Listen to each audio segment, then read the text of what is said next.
How would you describe this film?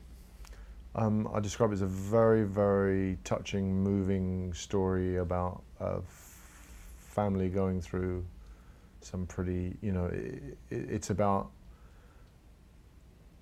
a family grieving to begin with, and then, I lose my wife to cancer, and I'm left with a 7-year-old boy, and it's about all our ups and downs of struggling to make that work, and then into the equation comes my 15-year-old son from a previous marriage who has got to the age where he wants to come out and get to know his dad, and he brings a whole another thing, and it's about the three of us navigating our way through life, really.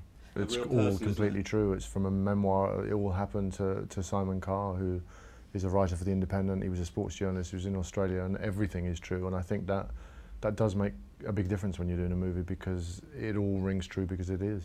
Yeah, really, yeah, because a lot of the film is me and Nicholas, the 7-year-old boy, and George, who's plays a 15-year-old in it. So yeah, a lot of the film is me and the kids. I did when I read the script. I mean, I didn't actively go out to seek a family drama, but I was very touched and moved by the script, and it is a big part of my life. I'm a parent. I've got 2 girls, and it is something I haven't really explored on film and in my work, and this was a very beautiful exploration of that.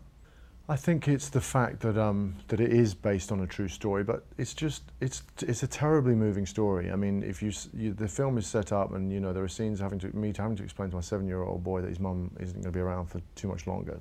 That's instantly very moving, very upsetting. Anybody who's grieved or lost anybody, there are scenes that they will relate to. Then it's the ups and downs of a dad who hasn't been that present, navigating his way through parenting and all the negotiations and trying to sort of function. And he's pretty inept as a sort of domestic father. So he's having to deal with all of that.